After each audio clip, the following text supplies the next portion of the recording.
Myth number 8 എന്ന് പറയുന്നത് you shouldn't lift weights if you are skinny. Again another മിഥ്യാധാരണ. അധികം wait ഒന്നും lift ചെയ്യാൻ പാടില്ല എന്ന് പറഞ്ഞ രീതിയിലുള്ള ഒരു ചില ജിമ്മിലൊക്കെ ആൾക്കാർ അധികം പറയാറുണ്ട്. അധികം വെയിറ്റ് ഒന്നും എടുത്ത് ചെയ്യാൻ പാടില്ല, ഒരു മിനിമലായ രീതിയിൽ ചെയ്താൽ 8 to 12 റെപ്പിറ്റേഷനിൽ മാത്രം ഫോക്കസ് ചെയ്താൽ മതി, അതിൽ താഴോട്ടൊന്നും പോകാൻ പാടില്ല എന്ന രീതിയിലൊരു സ്ട്രിക്റ്റ് റൂട്ടീനൊക്കെ കൊണ്ടുവരും. അത് എവിടെ നിന്ന് വന്നാന്ന് വെച്ച് കഴിഞ്ഞാൽ ഈ സാധാരണ സ്കിന്നി ആൾക്കാർ പൊതുവേ പെട്ടെന്ന് സ്ട്രെങ്ത് ഗെയിൻ ചെയ്യുന്ന രീതിയിലുള്ള ബോഡി ടൈപ്പ് ആണ്. കാരണം പൊതുവേ അവർക്ക് ഈ സ്കിന്നി ആയതുകൊണ്ട് ഒരു ഇതെല്ലാം മൂവ്മെന്റ് ഈസിയായി ചെയ്യാൻ കഴിയും, വലിയ ടൈറ്റ്നസ് ഒന്നും ഉണ്ടാവില്ല കമ്പയർ ടു ഓവർ വെയിറ്റ് ആൾക്കാർ. അപ്പോൾ ആ സമയത്ത് അവർ കൂടുതൽ എക്സ്ട്രാ വെയിറ്റ് എടുക്കുന്ന സമയത്ത് ഇഞ്ചുറി വരാനുള്ള ചാൻസ് കൂടുതൽ. അങ്ങനത്തെ സമയത്താണ് ഈ ജിമ്മിലൊക്കെ ചെയ്യുന്ന ആൾക്കാർ ഒരു സ്ട്രിക്റ്റ് റൂൾ കൊണ്ടുവരും. സ്കിന്നി ആൾക്കാർ കണ്ടു കഴിഞ്ഞാൽ അധികം വെയിറ്റ് എടുത്ത് കളിക്കാൻ പാടില്ല, വല്ല ഇഞ്ചുറിയും പറ്റും, ബാക്ക് ഇഞ്ചുറിക്ക് പറ്റും. എനിക്കും ഇതുപോലത്തെ രീതിയിൽ പണ്ട് കോയമ്പത്തൂരിലൊക്കെ ഞാൻ പഠിക്കുന്ന സമയത്ത് ജിമ്മിൽ പോകുന്ന സമയത്ത് എൻ്റെ അവിടുത്തെ ജിമ്മിലെ മാഷ് പറയായിരുന്നു അധികം വെയിറ്റ് എടുത്ത് ട്രെയിൻ ചെയ്ത് വല്ല ഇഞ്ചുറിയും പറ്റും.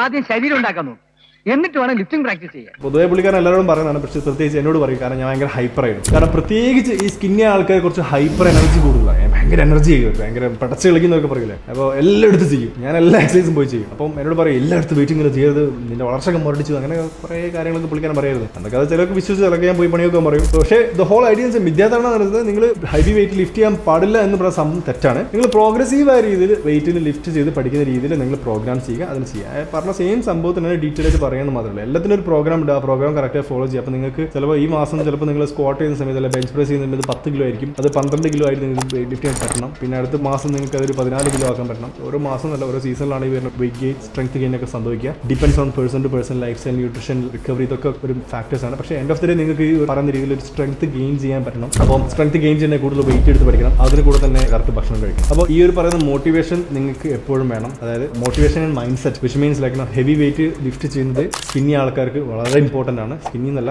ഏതൊരു ആൾക്കാർക്കും, വെയിറ്റ് ലോസ് ആണ്, വെയിറ്റ് ഗെയിൻ ആണെങ്കിലും സ്ട്രെങ്ത് ട്രെയിനിങ് വളരെ ഇമ്പോർട്ടൻ്റ് ആണ്. ഹെവി വെയിറ്റ് ലിഫ്റ്റ് ചെയ്യുന്നതിൽ ഒരു കുഴപ്പമില്ല, പക്ഷേ കറക്റ്റ് ഇതിൽ ഫോമൊക്കെ ശ്രദ്ധിച്ചുകൊണ്ട് ചെയ്യാം. ഓക്കെ.